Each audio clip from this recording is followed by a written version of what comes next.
Good morning.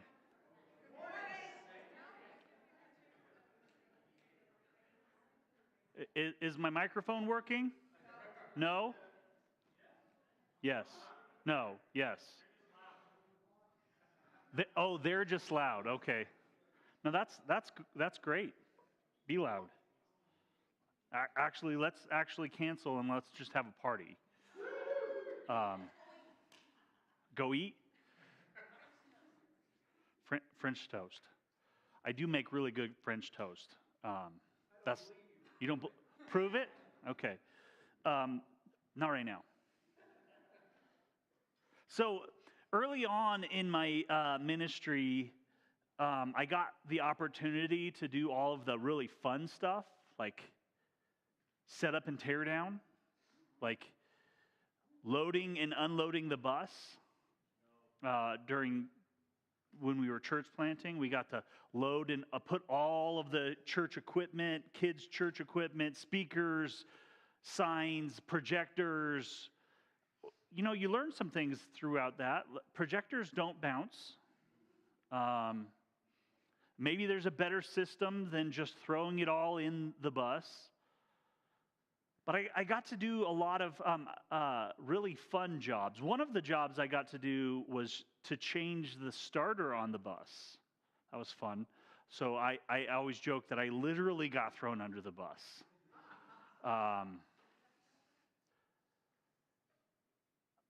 But along with those really fun jobs, one of the jobs that I always got sent to do was to run to the airport. And I don't know, like, if you know, our airport is in Kansas. It's not close. It's not in Colorado. You can say it is, but it's not. When you land at DIA, you like. It looks like you're landing in Kansas. This one particular time, I got sent to the airport. I don't like parking lots. I am usually somewhere inside of my own brain when I go into a place. And so because of that, a lot of times what happens is I will walk into a place and come out and have no idea where my car is. That's a problem at Walmart or Target or King Soopers. That is a major problem at the airport. And this particular time, I was on the phone when I walked into the airport to pick up this. I was picking up a guest speaker. It's like this was a long time ago. We picked up this guest speaker. This guest speaker was like somewhere in between a life coach for pastors and like he yelled a lot during his sermon. Like I don't think he needed a microphone. He yelled a lot. But let's focus in on this life coach thing for pastors, because at this time, you know, I'm pretty early on in my ministry. And I have to say, one of the things that is my greatest fear is looking incompetent in front of a stranger. Yeah. That's my. So because of that situation, the last thing that I want is a life coach for pastors. I wouldn't have signed up for this. I didn't sign up for an appointment with this guy. I didn't sign up for coaching situation. But so here I am. I'm at the airport. I'm on the phone. Told the other pastor at the church that I am walking into the airport now to pick up our guest speaker. Hang up the phone. Walk in. Find him. Walk out of the airport. I can't find my car. I can't find it. And the speaker is asking me questions, trying to get to know me. And a lot of these questions are like borderline coaching questions. Like, what is your greatest struggle in ministry? Like He wants to give me a free session in the parking lot of the airport. What is your greatest struggle in ministry? And I'm like, I don't know. I'm sitting here pushing the panic button on the remote on my car, hoping that the car will go off somewhere. But here's the thing. You have to be somewhat close. And there's a whole floor of the airport parking that if you get off on the wrong floor, there is no way to get to that section, which is where I was parked. I'm sitting here and he's asking me these questions, these coaching questions, and I'm pushing the panic button and I'm about to lose it. Like this is my greatest fear. Like feeling incompetent in front of a stranger. Like this person is like asking me really pointed coaching questions about what I struggle with in ministry, and clearly he's formulating his own opinions. Literally 45 minutes of wandering around the airport, and he doesn't know what my car looks like, but even if he did, he wouldn't be helping because he's too busy asking me questions. And the more questions he asks, the more frustrated and flustered and overwhelmed I get. Finally find the car. Put his suitcase in the back seat. Get in the car. Go to leave. Go to the parking stall. Can't find the parking slip. Keep in mind, he's still asking these questions. Still asking me, what is, maybe you might consider like an organizational system or something. Maybe, have you considered like having somebody coach you on organization? And I'm like sitting here trying to figure out where this parking slip is. Because here's the thing, if you don't, this is early on in ministry, and I didn't want to pay $100 to get out of the airport parking. I didn't want to pay for parking at all. It was already going to cost me because I had taken the free time and used it to find my car. And I'm sitting here trying to find and looking in the console, looking underneath me, and he's not helping at all. He's not even looking at all. Finally find the ticket. He was sitting on it.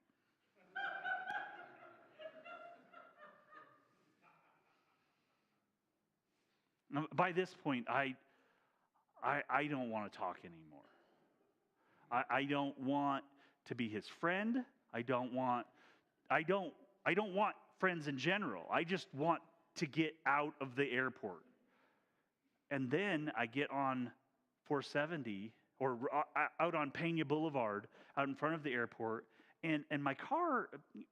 I mention this because it's important for the story. Like we at the time were driving a car that had lots of miles on it, and this little Honda at the time burned a little oil.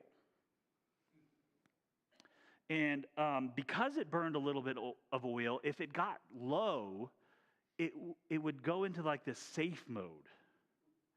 And so I went to go accelerate onto the highway to get us out of here and to drop this guy off at the hotel so he would stop talking to me. And the car goes, wah, wah, wah, wah, wah, wah, wah, wah, wah, wah, wah, wah.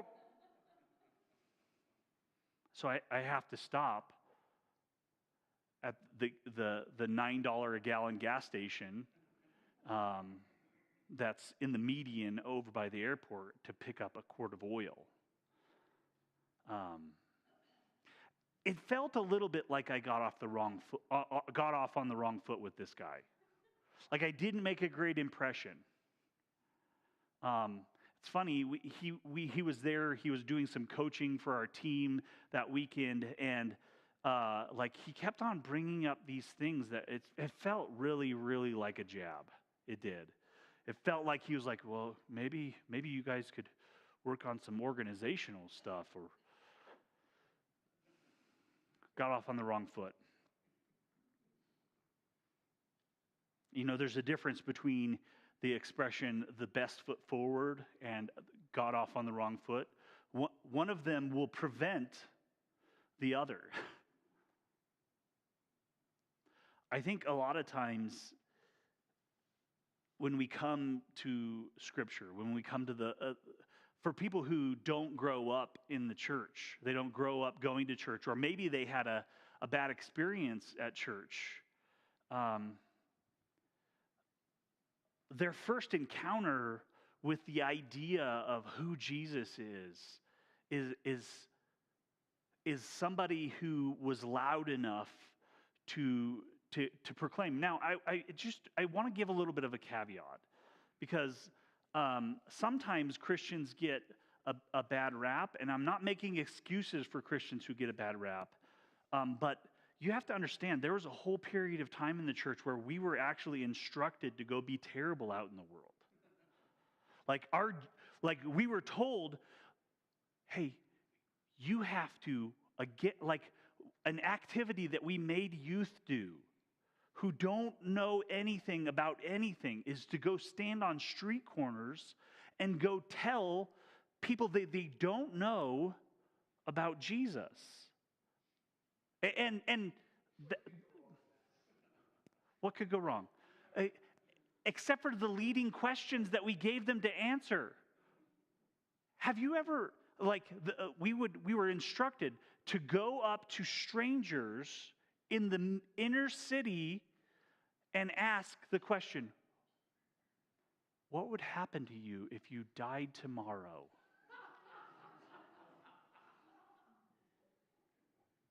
What?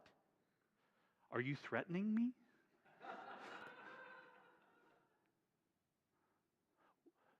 So for a lot of people out in the world, their first encounter with the idea of Christianity, the idea of the church, is not necessarily a best foot forward kind of scenario. It's not a scenario where they walk away and they're thinking, man, I want to be a part of that group. And so we're kicking off a series this morning that will go through the month of February. It's about love. Fits for February, right? Series is called Crazy Stupid Love. I am sorry. I realized that part of the challenge is that using this as the title will make you think of Ryan Gosling without a shirt on. And I'm sorry for that. You're not sorry?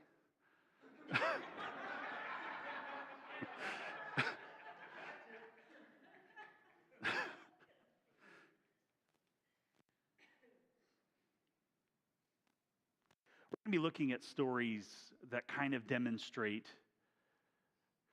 the personality and the character of Jesus. Because I think that if we want to present the best foot forward when it comes to what it means to be a follower of Jesus, what it means to be a Christian, what it means to be a part of a community, we want people to know Jesus, right? I mean, that's what my hope is. And the reality is like you have to have a starting point. When we're talking about creating the best foot forward and not starting off on the wrong foot. Sorry, some of you are still distracted about Ryan Gosling. Focus.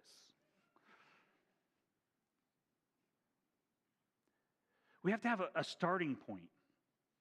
And what I would like you to do is I would like you to take everything that you know. I know that this is impossible. But I would like you to take everything that you know and just set it on the shelf over here. Like just put it over there on the windowsill and just set it aside for a second. What if God was just like Jesus? Let's think about that question. What if today, let's take everything that we know about the Old Testament and New Testament, everything that we've experienced in the church and outside of the church, every controversy, every scandal that has to do with Christianity, and we set it aside and we just ask the question, what if God is just like Jesus? I personally, this is personally what I believe. I believe that God is just like Jesus. Jesus says, if you know me, you know the Father. He says, I am the way, the truth, and the life, and no man comes to the Father but by me. And a lot of times that scripture is being used as a statement of exclusivity, but more than that, more than a statement of exclusivity, it's a statement of saying, hey, if you want to know what the Father's like, if you want to know what God, the God of the universe is like, you got to know me. And so if that's the case, if that's the thing that we're going to the starting point that we're going to look at, I'd like for us to look at a story this morning. The story starts in John chapter 4. And a couple of things. I like whole stories. I don't like chopping things up into little pieces. So there's a lot here. We're not going to dive too deep on every line of this, but there are a couple of things that I'd like us to pay attention to as we do this. Whenever you pick up in the middle of a story, it's really important that you actually ask, where did we come from? John chapter 4 is 4 chapters into the book of John. That's why it's called that.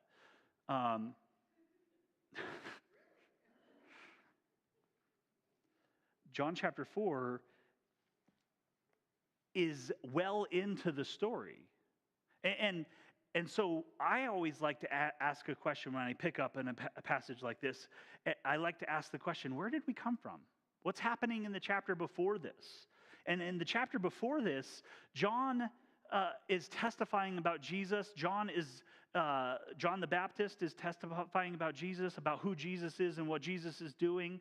And John has started to create quite a bit of controversy. He's baptizing people left and right. He has disciples. He has followers. And the thing that starts this chapter, verse 1, now Jesus learned that the Pharisees had heard that he was gaining and baptizing more disciples than John. So if John is creating controversy, if John is causing people to be concerned, then how much more is Jesus causing people to be concerned? And so Jesus left Judea and went back at once to Galilee.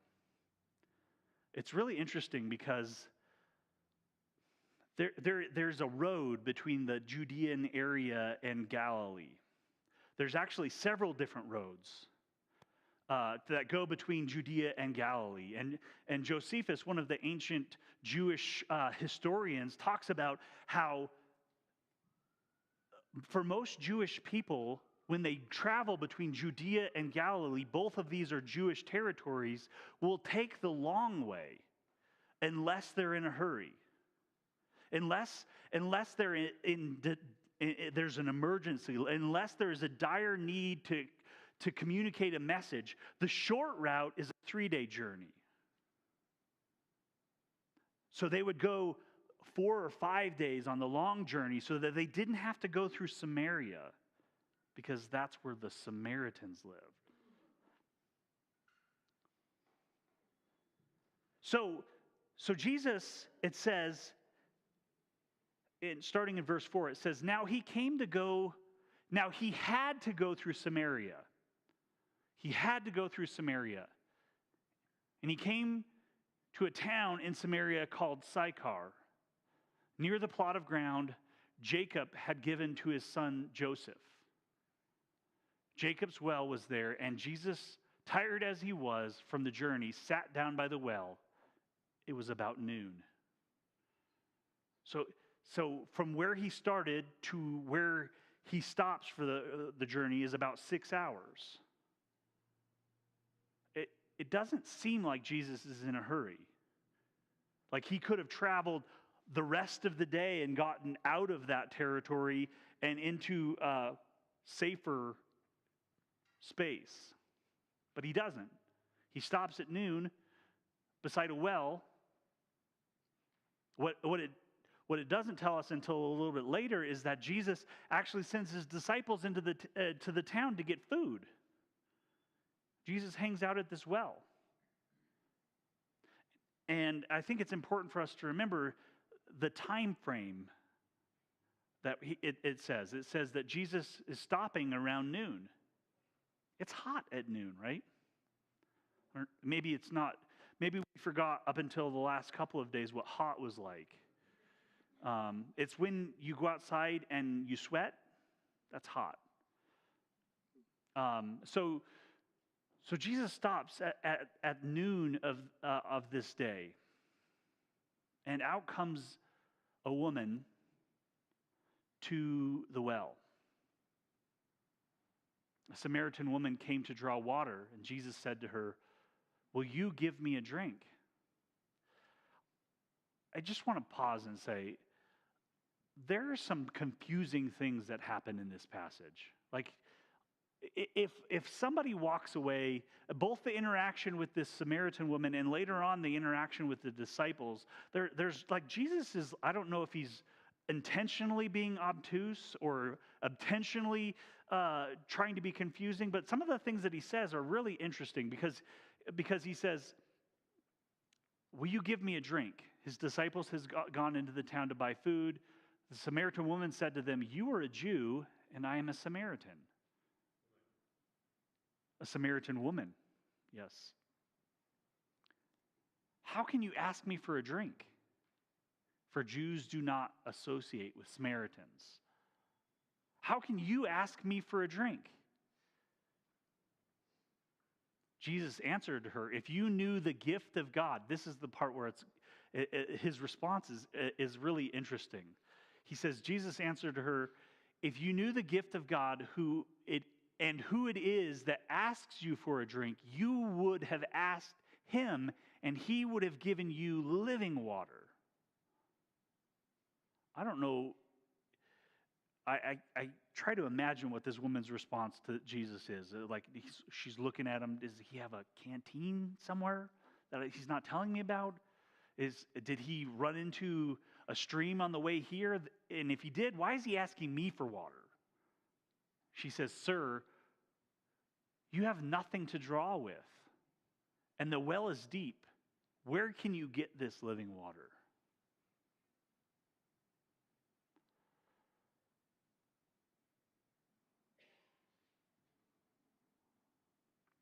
She goes on and says, "Are you greater than our father Jacob, who gave us this well and drank from it himself, as did also his sons and his livestock?"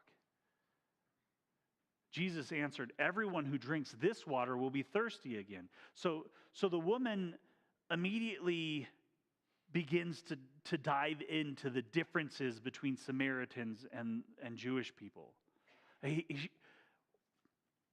She immediately jumps into why this is a weird situation, why this shouldn't be happening, why he shouldn't be asking her these questions, why, like, he immediately jumps to the differences. It's like, what? Are you saying that you are greater than Jacob? He says, "Everyone who drinks this water will be thirsty again, but whoever drinks the water I give them will never thirst. Indeed, the water I give them will become in them a spring of water welling up to eternal life." See, there's a couple of things that are interesting about this story. Clearly, there's some the way that this woman was approaching the well is out of the ordinary, because most women wouldn't go to the well alone. That's dangerous. You want to go in a group of people. There's safety in numbers. She was alone. And you wouldn't go in the middle of the day because it's hot. So there's something interesting about the dynamic that comes to the table with this woman. And so when she responds to Jesus' offer for living water, it's no wonder that she's like, give this water to me so I don't have to come to this well anymore. Every time I come to this well, when I come to the well with other people, there's scorn. The people who know my story are there, and they don't have a problem rubbing it in my face. Sir, give me this water so that I won't get thirsty and have to keep coming here to draw water. He told her, go call your husband and come back. She says, I have no husband.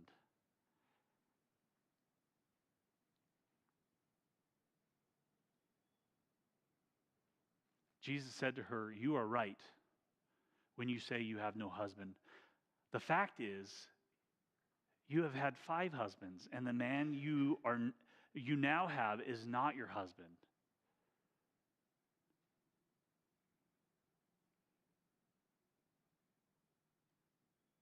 What you said is quite true. So Jesus peels back. He peels back part of this woman's story. He peels back what's going on in this woman's life. And it's clear to me that the things that Jesus just said are exactly what she was trying to hide. The part of her story that she was trying to hide desperately. She was trying to move beyond this part of her story. She was trying desperately to move beyond this part of her story. She's trying to move beyond being the woman who's had 5 wives. And the question is, what happened here? Maybe you don't have that question, but I wonder, what happened here? It's possible that she's been a widow 5 times. If that's the case, who's going to line up to be her next spouse?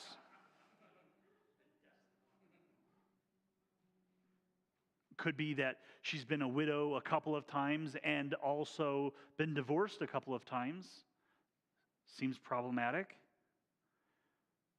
The fact that she is not sending a servant to the well to draw water most likely means that she's not well-to-do enough that she would have been the one initiating a divorce, which means that everybody would have assumed it would have been her fault.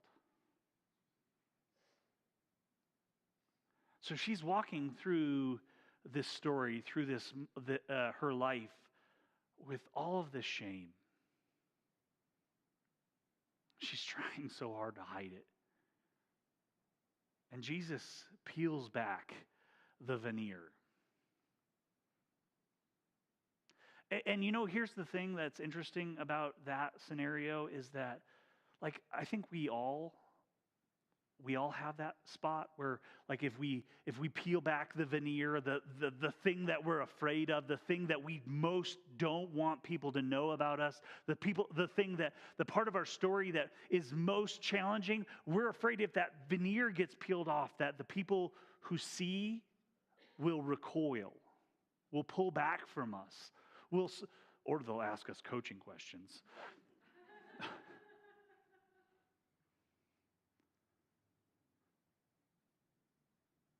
But that's not what happens. Jesus doesn't withdraw after having peeled back the veneer. Jesus moves in and moves closer.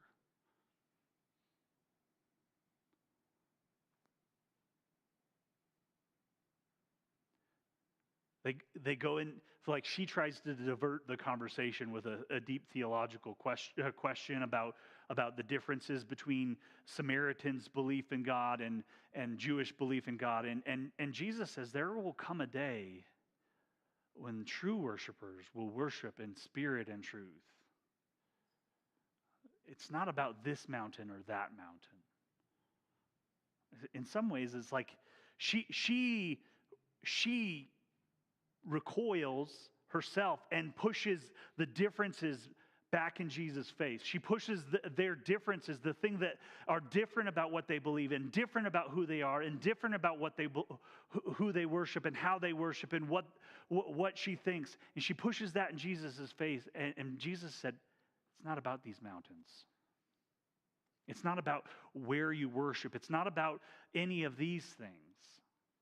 You Samaritans worship what you do not know. We worship what we do know. For salvation is from the Jews, yet a time is coming and has now come when the true worshipers will worship the Father in spirit and in truth. For they are the kind of worshipers the Father seeks.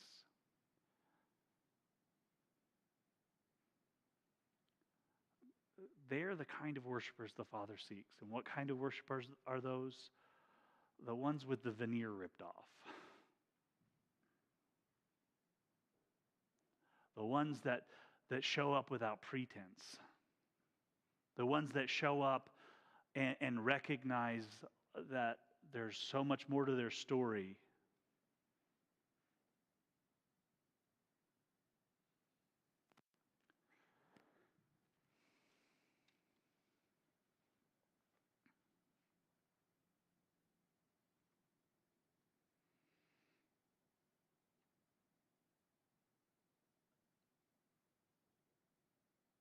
The woman says, I know that Messiah, one of the things that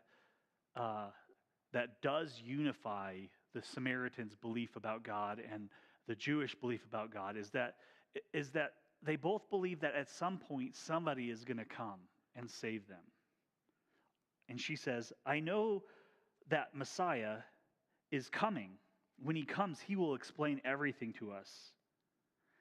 And it's so funny because in so many of the stories that you read about Jesus, like Jesus is withholding. It feels like he's withholding information. And sometimes like he specifically says to the people who show up and who he heals and does miracles for, he says to them, hey, don't tell anybody. Don't tell anybody. When Peter says that you are the Christ, he tells Peter, hey, good job, don't tell anybody. Jesus never comes out and says this to anybody except for right here. The first time Jesus openly admits is to this Samaritan woman, and he says, I, the one speaking to you, she's talking about the Messiah, I, the one speaking to you, am he. Verse 27 says, then his disciples returned and were surprised to find him talking with a woman. I love to point out the little funny things. They were surprised to find him talking to a woman, but no one asked, what do you want? No one asked this woman, what do you want? Why are you talking with her? But clearly they were thinking it. They wanted you to know that they were thinking it, but they didn't say it. I didn't say it. Then the woman, leaving her jar, went back to town and said to the people, come and see a man who told me everything I did. Could this be the Messiah? Come and see a man who told me everything I did. Like, that statement by itself, come and see a man who told me everything I did, that's terrifying. Pass.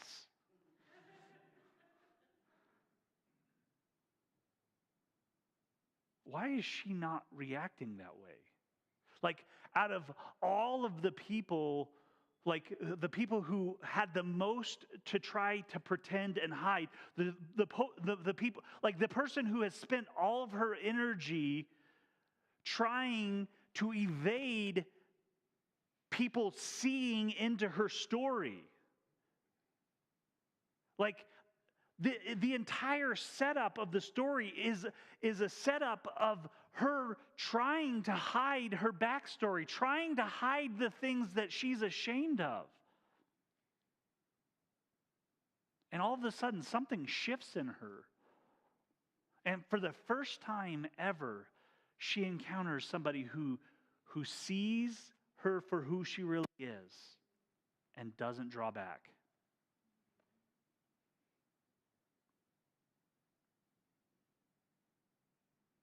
She left her water jar and ran and became the first evangelist. The encounter that she has with Jesus so transforms her that she's no longer ashamed of her past. She's no longer ashamed of her story. She actually takes her story and uses it as a way of sharing the love of Jesus with other people. And there's a very interesting thing that happens right after this, after she runs into town to go tell all of these people to come out and meet Jesus. The disciples who are just showing back up are trying to encourage Jesus to eat. Say, Jesus, eat something. And this is another one of those funny dynamics. Jesus, eat something. Jesus says, I have food that you don't know about. What? Somebody bring him food? And he says, the food I eat, the food I have to eat is to do the will of the Father. And he goes on to talk about the disciples had just come from the town where this woman is going to share the good news. The disciples had just come from there. And Jesus starts talking about the harvest. Jesus starts talking about the harvest being ready. And that workers are being sent into the field. The disciples just came from there. It's not them. It's this woman. It's this woman whose life has been full of shame, has been full of disappointment, has been full of hurt, heartache, goes in and shares the good news about Jesus, and the crops are coming in. The harvest is coming in. The people are coming in to hear and see and know Jesus.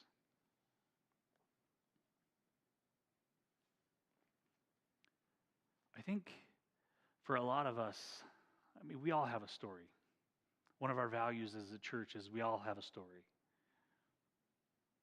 We all have a story. We all came from somewhere. You show up here in chapter 4, right? And the question that we ask is, how do we get here?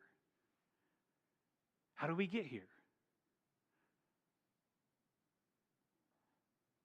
We all have these parts of our stories that, like, if other people knew them, we're pretty sure that they wouldn't like us. We're pretty sure that they would be disappointed in us. We're pretty sure that they would recoil from us, that they would pull back, that they wouldn't want anything to do with us. If God is just like Jesus, you can't hide that from him. And instead of recoiling from whatever you've gone through, your story, your pain, your hurt, your background, whatever has happened to you, whatever you have done to you, whatever those pieces of your story that you're ashamed of, Jesus sees those things and leans in. And rather than recoiling, he leans in and he speaks directly to those broken places. He speaks directly to the wounds and the hurts and the places that you are afraid to share with anybody.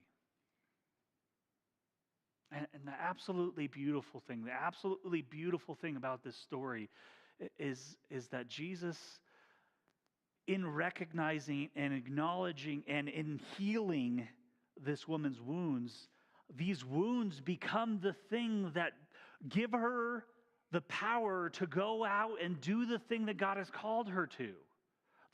the parts of her story that were the most embarrassing, the most shameful, the most difficult parts of her story now become the most powerful parts of their story. It's like when you go camping and it rains the whole time. And it's cold, and Alexa brought no clothes. She's wearing everyone else. Sorry, this was supposed to be a hypothetical story.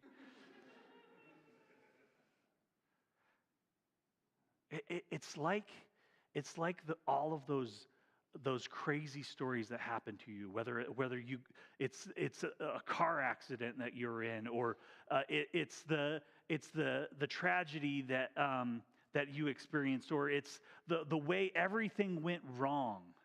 Later on, after the healing has come, after all of that has come, that becomes the best part of the story. Have you ever noticed the people who love to tell stories? It's not the people who are the best storytellers they don't just tell stories about the good things that happen to them. Nobody likes that person. The person who's like, their story is like, everything went good for me. I won the lottery and I won this other thing, and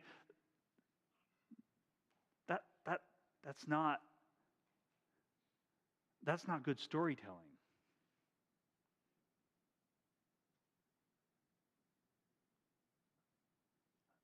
The most difficult parts of our story become the thing that God redeems.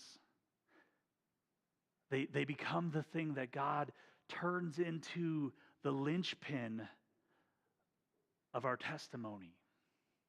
They become the very thing that, if we let God use them, changes everything for us. I'd like to invite Tony back up.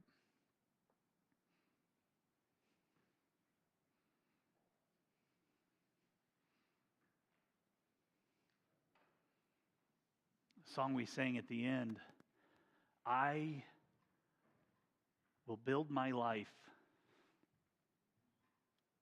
God, like,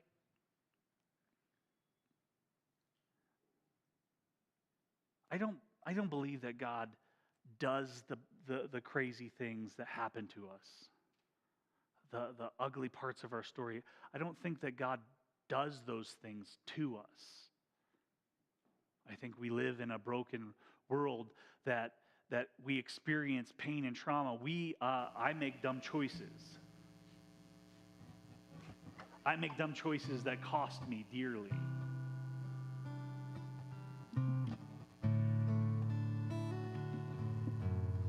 But I believe that God can take those pieces of our story, those broken places, and turn them into something beautiful.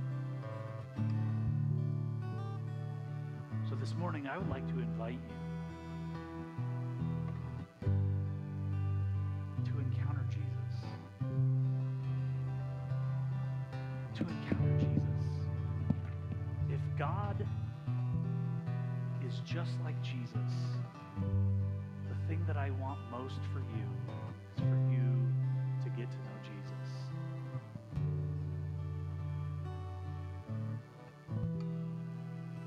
I'm going to pray. Tony's going to lead us in this song.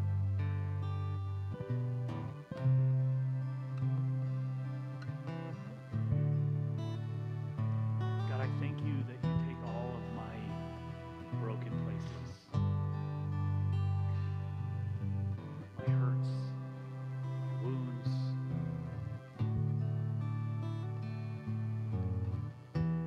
You uncover them, not just to reveal those places, but to heal those places.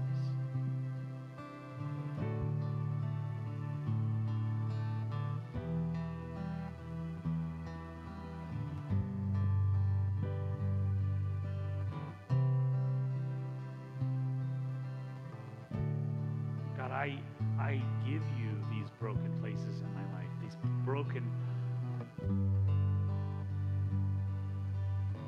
parts of my story. give you my shame.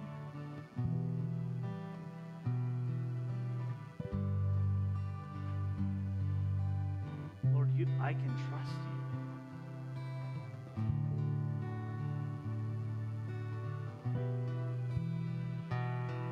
Your interaction with this woman at the well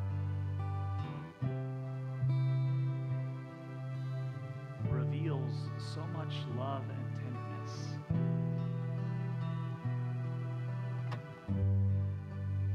Lord, it makes me know that I can trust you.